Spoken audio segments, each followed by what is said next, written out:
तर या ठिकाणी आपण क्वेश्चन नंबर 20 सॉल्व करणार आहे. A thermodynamic process of uncontrol change satisfying the equation Q is equal to W equal to 0 is.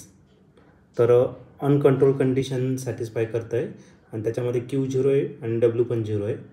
तर Q दिलेला आहे हीट सप्लाय आणि W दिलेला आहे वर्क डन. तर हा क्वेश्चन 2022ला आलेला होता.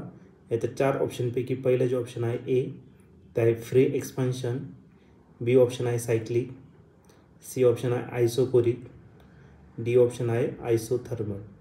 तर या 4 ऑप्शनपैकी या क्वेश्चनचं करेक्ट आन्सर काय असेल, चला तर डिस्कस करूया.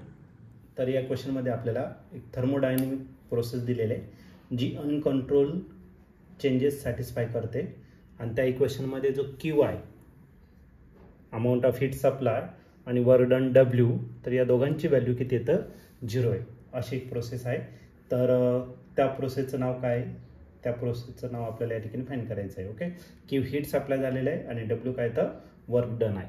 तर असं जे प्रकारचं एक्सपान्शन आहे तर हे इक्वेशन सॅटिस्फाय करतं ते म्हणजे काय तर तुमचं फ्री एक्सपान्शन.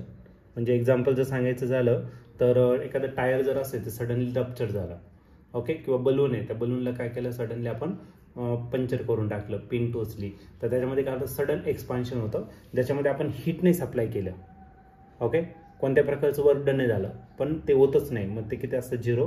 मग अशा प्रकारची जी प्रोसेस असते त्याला म्हटलं आपलं फ्री एक्सपान्शन म्हटलं जातं.